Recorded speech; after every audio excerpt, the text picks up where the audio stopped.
যুক্তরাষ্ট্রের শীর্ষ রাজনৈতিক নেতাদের হত্যার নীল নকশা তৈরির দায়ে গ্রেফতার হয়েছেন পাকিস্তানের এক ব্যবসায়ী।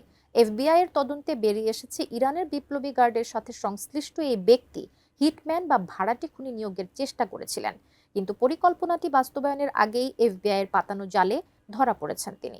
বিস্তারিত জানাচ্ছেন তৌফিকুল ইসলাম আশিক।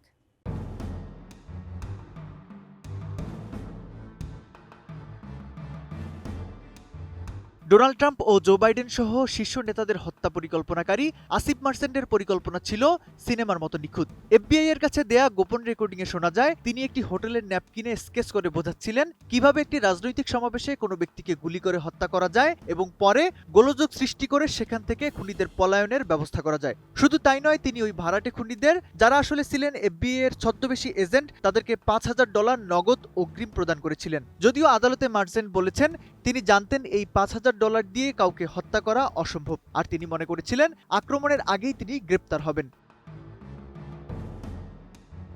গত বছরের জুলাই মাসে এফবিআই এর অভিযানে গ্রেপ্তার হওয়ার পর থেকেই এই আসিফ মার্চেন্টকে নিয়ে শুরু হয় নানা গুঞ্জন। সম্প্রতি নিউ ইয়র্কের আদালতে চলা বিচার প্রক্রিয়ায় তিনি নিজেই এক চাঞ্চল্যকর দাবি করেছেন। আদালতে দেয়া জবানবন্দিতে 47 বছর বয়সী এই ব্যবসায়ী স্বীকার করেছেন ইরানের গোয়েন্দা কর্মকর্তাদের নির্দেশে তিনি যুক্তরাষ্ট্রে এসেছিলেন এবং তাকে নির্দেশ দেওয়া হয়েছিল এমন কাউকে খুঁজে বের করতে যাকে হত্যা করা যায়। মার্চেন্ট দাবি করছেন তিনি নিজে থেকে এটি করতে চাননি, বরং ইরানে বসবাসরত তার পরিবারের সদস্যদের প্রাণনাশের হুমকি দেওয়ায় তিনি বাধ্য হয়েছিলেন এই ষড়যন্ত্রে লিপ্ত হতে।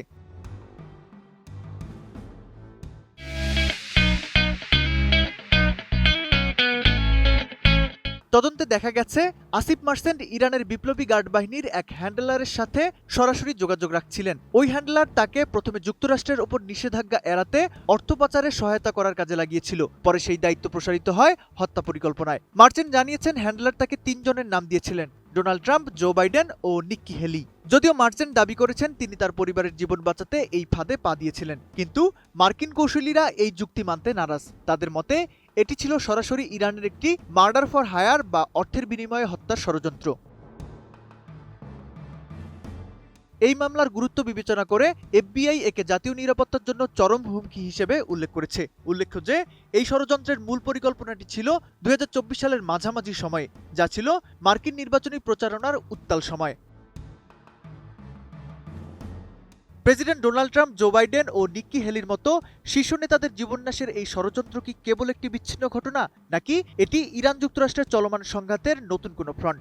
আসিফ মার্চেন্টের এই বিচার প্রক্রিয়া কেবল একজন পাকিস্তানি নাগরিকের ভাগ্যই নির্ধারণ করবে না, বরং ইরানের সাথে যুক্তরাষ্ট্রের গোয়েন্দা ও রাজনৈতিক সম্পর্কের ভবিষ্যতে এর প্রভাব হবে সুদূরপ্রসারী। তৌফিকুল ইসলাম আশিক, এটিএন নিউজ।